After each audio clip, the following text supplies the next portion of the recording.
पाकिस्तान को गोटिए परे गोटिए झटका लागिबारे लागिछि।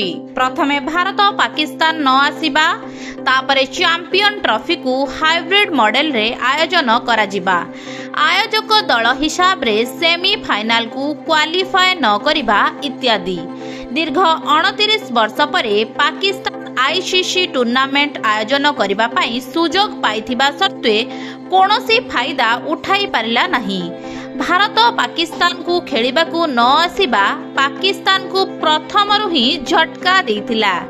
एबे पुणी थरे भारत आउ एक शक्त झटका देछि।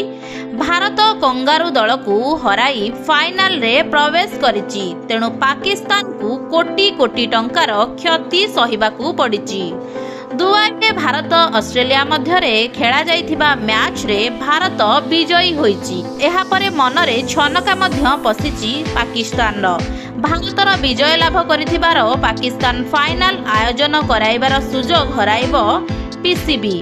ता छड़ा कोटी कोटी टंकार क्षति मध्य सहिबाकू पड़िछि। कारण चैंपियन ट्रॉफी आयोजक पई पाकिस्तान विभिन्न स्टाडियम रो नवीकरण रे कोटी कोटी टंका खर्च करा जाइथिला।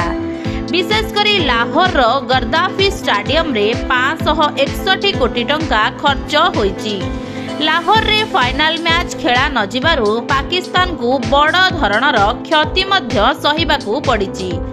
एहा छड़ा पाकिस्तान प्रदर्शन को नहीं चिंतारे पीसीबी। एते वर्ष परे आयोजक साजिथिबा पाकिस्तान किंतु सेमीफाइनाल को क्वालिफाई करि पारि नाही। घरोई माटीर फायदा उठाइबो बोली आशा रखिथिबा फैंस को निराश करिसंती पाकिस्तान रो प्रतिटी खेलाड़ी।